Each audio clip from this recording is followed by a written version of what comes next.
Hello friends, study boom में आपका स्वागत है। और जैसा कि आपके सामने दिख रहा होगा प्रतियोगिता दर्पण का हमारे पास मार्च 2022 का अंक है और इसका हम वन लाइनर क्वेश्चन कर रहे हैं। तो पिछले खंड में हमने सार संग्रह जो वन लाइनर टाइप का क्वेश्चन इसमें दिया होता है उसका सीरीज लेकर आए हैं। तो पिछले पार्ट में हम लोग भारतीय इतिहास एवं संस्कृति, राष्ट्रीय स्वतंत्रता आंदोलन और भारतीय अर्थव्यवस्था एवं संविधान से रिलेटेड जो वन लाइनर क्वेश्चन थे उसे हमने किया है। अगर यह वीडियो आप नहीं देखें तो प्लीज़ जाकर देखें। और इस पार्ट में हम भारत एवं विश्व का भूगोल, पर्यावरण एवं जैव विविधता, भारतीय अर्थव्यवस्था और सामान्य विज्ञान एवं तकनीक से रिलेटेड जो वन लाइनर क्वेश्चन है उसे करने वाले हैं। तो एग्जाम की दृष्टि से बहुत ही महत्वपूर्ण होता है, डायरेक्ट क्वेश्चन पूछे जाते हैं और बहुत ही इंपॉर्टेंट क्वेश्चन का यहाँ संग्रह दिया होता है। आप चाहें तो प्रतियोगिता दर्पण खरीद कर पढ़ सकते हैं, नहीं तो वीडियो के माध्यम से इसे ज़रूर करें। और इसका पीडीएफ बिल्कुल फ्री में आपको मिल जाएगा स्टडी बूम के व्हाट्सएप ग्रुप पे, टेलीग्राम ग्रुप पे। प्लीज़ आप वहाँ ज्वाइन करें और जाकर पीडीएफ प्राप्त कर सकते हैं। तो फर्स्ट पार्ट में हमने कर चुका है और ये सेकंड पार्ट है।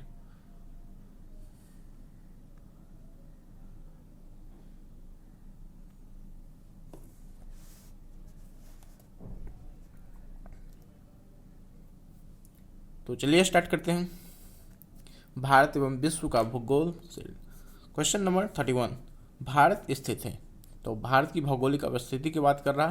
तो भारत 8 डिग्री 4 मिनट से 37 डिग्री 6 मिनट उत्तरी अक्षांश और 68 डिग्री 7 मिनट से 97 डिग्री 25 मिनट पूर्वी देशांतर के बीच में स्थित है। तो भारत का ग्लोब पे जो अवस्थिति है, भौगोलिक अवस्थिति के बारे में ये दिया हुआ बहुत ही इंपॉर्टेंट है, इसे आप याद रखें। एग्जाम में बहुत बार पूछे जा चुके हैं और आगे भी पूछे जाने की संभावना है।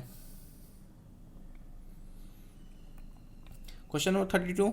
डार्लिंग श्रृंखला ऑस्ट्रेलिया के किस तट पर अवस्थित है? तो डार्लिंग पर्वत श्रृंखला ऑस्ट्रेलिया में स्थित है और वह दक्षिणी पश्चिमी तट पर अवस्थित है। Question number 33। भारतीय संघ की दक्षिणतम सीमा इंदिरा पॉइंट स्थित है। तो भारत की जो दक्षिणतम पॉइंट है उसे इंदिरा पॉइंट कहते हैं और वह अंडमान निकोबार में अवस्थित है। बहुत ही इंपॉर्टेंट वन लाइनर टाइप के क्वेश्चन है। एग्जाम में रेलवे, एसएससी और यहाँ तक कि बीपीएससी में भी डायरेक्ट क्वेश्चन पूछे जाते हैं। Question number 34। भारत का सबसे उत्तरी बिंदु कौन सा है? तो जिस प्रकार दक्षिणी बिंदु को इंदिरा पॉइंट कहते हैं उसी प्रकार उत्तरी बिंदु को इंदिरा कॉल कहा जाता है। 35। भारत की सर्वाधिक लंबी अंतर्राष्ट्रीय सीमा किस देश के साथ है? तो बांग्लादेश के साथ भारत का सबसे लंबा अंतर्राष्ट्रीय सीमा है, लगभग 4000 किलोमीटर से भी अधिक है। डूरंड रेखा 36। डूरंड रेखा किन दो देशों के बीच अंतर्राष्ट्रीय सीमा रेखा है? तो भारत और अफगानिस्तान के बीच में की जो अंतर्राष्ट्रीय रेखा है उसे डूरंड रेखा कहते हैं। 37। भारत और चीन के बीच में अंतर्राष्ट्रीय सीमा रेखा कौन सी है? तो भारत और चीन के बीच में मैकमोहन रेखा है। 38। भारत और पाकिस्तान के बीच में कौन सी अंतर्राष्ट्रीय सीमा रेखा है? तो भारत और पाकिस्तान के बीच अंतर्राष्ट्रीय जो सीमा रेखा है उसे रेड क्लिफ के नाम से जाना जाता है।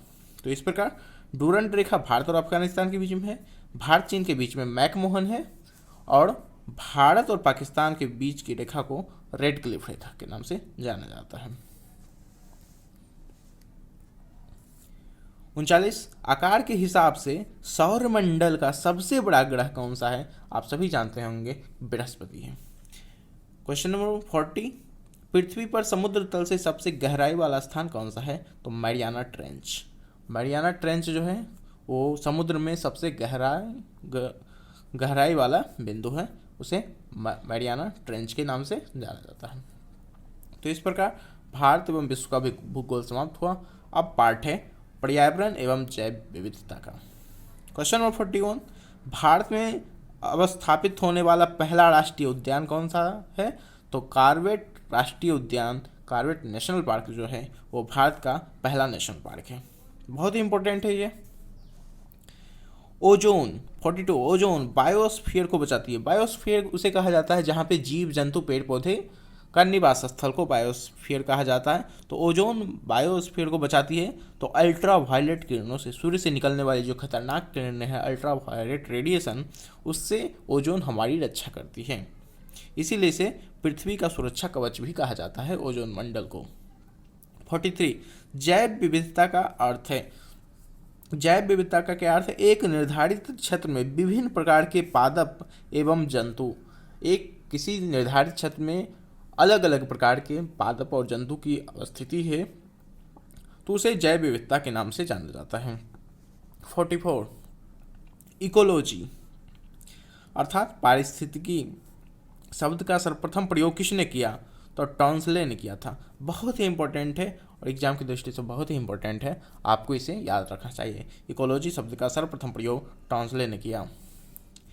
45, green climate fund. Green climate fund बनाया गया है। किसके लिए बनाया गया है? तो जलवायु परिवर्तन से सर्वाधिक प्रभावित होने वाले देशों की सहायतार्थ के लिए।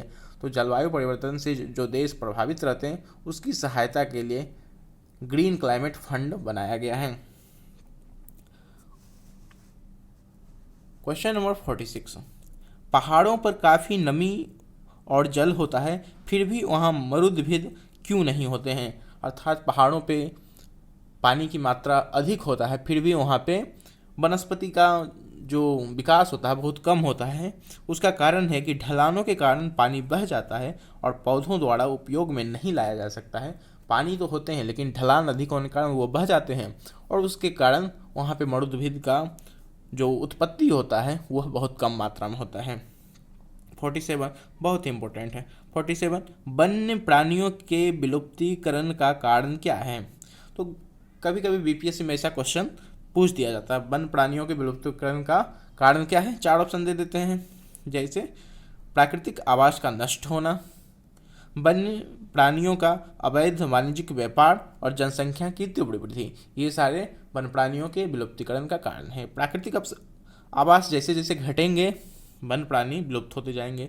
वन्य प्राणियों का अवैध वाणिज्यिक व्यापार, उसका जो अवैध शिकार होता है और जनसंख्या की तीव्र वृद्धि के कारण वनों का कटाई हो रहा है और वन्य प्राणी विलुप्त होते जा रहे हैं। तो इस प्रकार यहाँ वन लाइनर में दिख रहा है, लेकिन कभी कभी इसे एमसीक्यू के फॉर्म में भी डाल दिए जाते हैं और अच्छे अच्छे एग्जाम में पूछे जाते हैं। बीपीएससी में पूछा जा चुका है क्वेश्चन। क्वेश्चन नंबर 48, पारिस्थितिकी तंत्र के पादपों व प्राणियों के पारस्परिक संबंधों का आधार क्या है? तो पोषण का आधार है। एक दूसरे पर पारिस्थितिकी तंत्र में एक दूसरे का शिकार करके, एक दूसरे के का भोजन प्राप्त करके, जैसे शेर बकरी को खाता है, बकरी घास खाती है, तो इसी प्रकार ये पोषण का संबंध है। 49, मोलेलेम राष्ट्रीय उद्यान अवस्थित है? तो गोवा में है। बहुत ही इंपॉर्टेंट है ये क्वेश्चन। 50, मरुस्थली भवन। मरुस्थली भवन अर्थात डिजर्टिफिकेशन किससे होता है? तो बहुत उच्च तापमान एवं कम वर्षा के कारण। वर्षा कम होगी, तापमान बढ़ेगा तो मरुस्थल का आकार बढ़ता जाएगा, तो ये कारण है। तो इस प्रकार पर्यावरण एवं जैव विविधता का भी ये खंड समाप्त होता है। और अब भारतीय अर्थव्यवस्था का खंड, भारतीय अर्थव्यवस्था। तो 51, भारतीय प्रतिभूति एवं विनिमय बोर्ड अर्थात सेबी की स्थापना 1988 में की गई थी और इसे वैधानिक दर्जा कब प्रदान किया गया? तो 1988 में सेबी की स्थापना हुआ था और इसे संवैधानिक जो दर्जा दिया गया था 30 जनवरी 1992 को दिया गया। क्वेश्चन नंबर 52, भारत में सर्वप्रथम बैंकों का राष्ट्रीयकरण 1969 को किया गया। 19 जुलाई 1969 को किया गया। इस समय कितने बैंकों का राष्ट्रीयकरण किया गया था? तो 14 बैंक का राष्ट्रीयकरण हुआ था। 53, बजट घाटा का अर्थ क्या है? बजट घाटा का अर्थ है कुल प्राप्तियों एवं कुल खर्च के अंतर को बजट घाटा कहते हैं। अगर हमारा खर्च प्राप्तियां से ज़्यादा हो रहा है तो बजट घाटा। सिंपल सा, अगर खर्च इनकम से ज़्यादा है तो घाटा होगा। तो यहाँ पे बजट घाटा के टर्म में देखें तो कुल प्राप्तियों एवं खर्च के बीच का अंतर होता है। क्वेश्चन नंबर 54, मुद्रा अवमूल्यन अर्थात करेंसी डिवैल्यूएशन का अर्थ क्या है? तो इसका अर्थ है अंतर्राष्ट्रीय व्यापार में प्रयुक्त प्रमुख मुद्राओं की तुलना में मूल्य में गिरावट।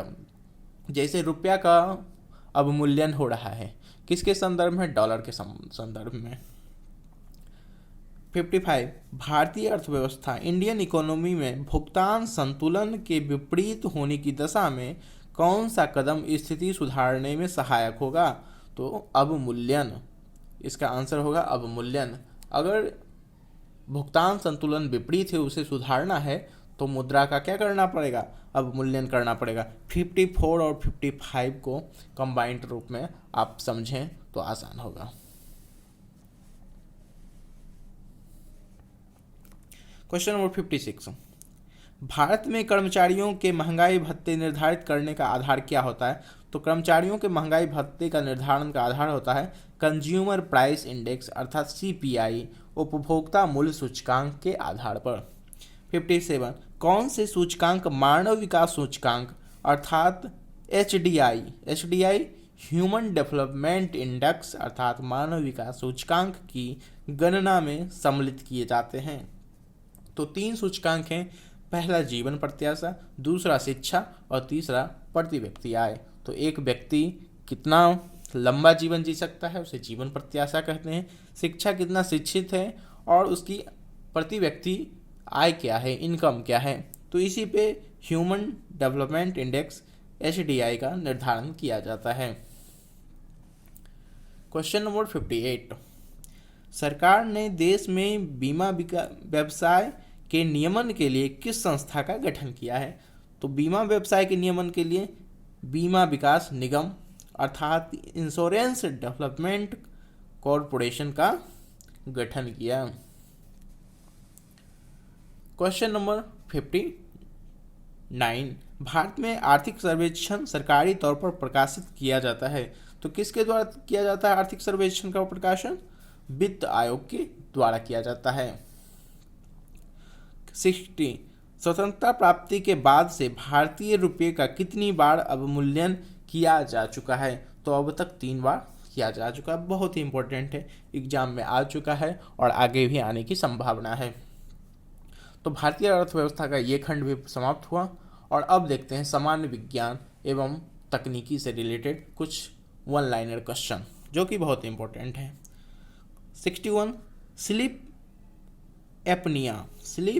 एपनिया एक भयंकर निद्रा दोष है जिसमें लोग निद्रा में बार बार थोड़ी देर के बाद श्वास बाधित होता रहता है। अगर किसी व्यक्ति को सोते समय बार बार श्वास बाधित हो जाता है तो उसे क्या कहते हैं? Sleep apnoea. यह एक प्रकार का दोष है। बिल्कुल इंपॉर्टेंट क्वेश्चन है, आप इसे ध्यान में रखें। RRB में पूछा जा चुका क्वेश्चन है 62, अस्पताल के किस विभाग में कैथ लैब होती है? कैथ लैब किस विभाग में होती है? तो कार्डियोलॉजी विभाग में होता है। 63, स्त्रियों में रजोनिवृत्ति के पश्चात किस हार्मोन का उत्पादन समाप्त हो जाता है? तो हार्मोन है प्रोजेस्टेरोन। 64, सूर्य से आने वाला हानिकारक पराबैंगनी विकिरण कारण हो सकता है त्वचा कैंसर, चर्म कैंसर का कारण हो सकता है। जो अल्ट्रावायलेट रेडिएशन होता है अगर वह ह्यूमन शरीर पे पड़े तो त्वचा कैंसर का कारण हो सकता है, जिसकी सुरक्षा के लिए ओजोन जिम्मेदार है। 65, कोरोनरी धमनी जिसे आमतौर पर CAD कहते हैं, एक प्रकार का क्या है? हृदय रोग है। 66, बायोलॉजिकल रिसर्फिंग के एक आधुनिक सलित तकनीक है जिसके द्वारा उपचार किया जाता है घुटने के जोड़ों का। तो घुटने के जोड़ों का उपचार किस विधि से किया जाता है? तो बायोलॉजिकल रिसर्फिंग। बहुत इंपॉर्टेंट क्वेश्चन है। 67 किसी व्यक्ति का पूरा प्रतिबिंब देखने के लिए एक समतल दर्पण की न्यूनतम ऊंचाई क्या होनी चाहिए? तो व्यक्ति की ऊंचाई की आधी। अगर व्यक्ति 6 फुट का है, 6 फीट का है, तो उसे अपना अगर पूरा प्रतिबिंब देखना है तो समतल दर्पण की न्यूनतम ऊंचाई आधा अर्थात 3 फीट होना चाहिए। आप इसे इस तरह समझ सकते हैं।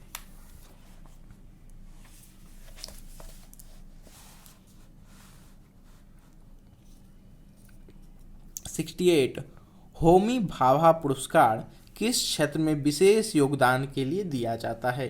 तो नाभिकीय ऊर्जा के क्षेत्र में अगर विशेष योगदान है तो उसे होमी भाभा पुरस्कार से सम्मानित किया जाता है। इसे आप ध्यान में रखेंगे। 69 ढालू सड़क पर पत्थर लुढ़काना अर्थात ढालूदार सड़क पर पत्थर लुढ़काना ऊर्ध्व ऊपर की ओर उठाने से अधिक आसान होता है। क्यों? क्योंकि पत्थर को लुढ़काने में किया गया कार्य इसे उठाने की अपेक्षा कम होता है। अगर आप लुढ़का रहे हैं या ऊपर उठा रहे हैं, आप विज्ञान की भाषा में कार्य कर रहे हैं, वर्क कर रहे हैं, तो लुढ़काना आसान है उठाने से, क्योंकि कार्य उसमें कम करना पड़ता है। क्वेश्चन नंबर 70 एक कृत्रिम उपग्रह में विद्युत ऊर्जा का स्रोत क्या होता है? अगर कोई भी उपग्रह होता है उसमें ऊर्जा का स्रोत सोलर सेल होता है, क्योंकि सोलर एनर्जी का उसमें उपयोग किया जाता है। तो इस प्रकार ये पार्ट में हमने 4 खंड देखे हैं और अगले पार्ट में हम लोग आगे कुछ और खंड देखेंगे। तो इस वीडियो में केवल इतना ही।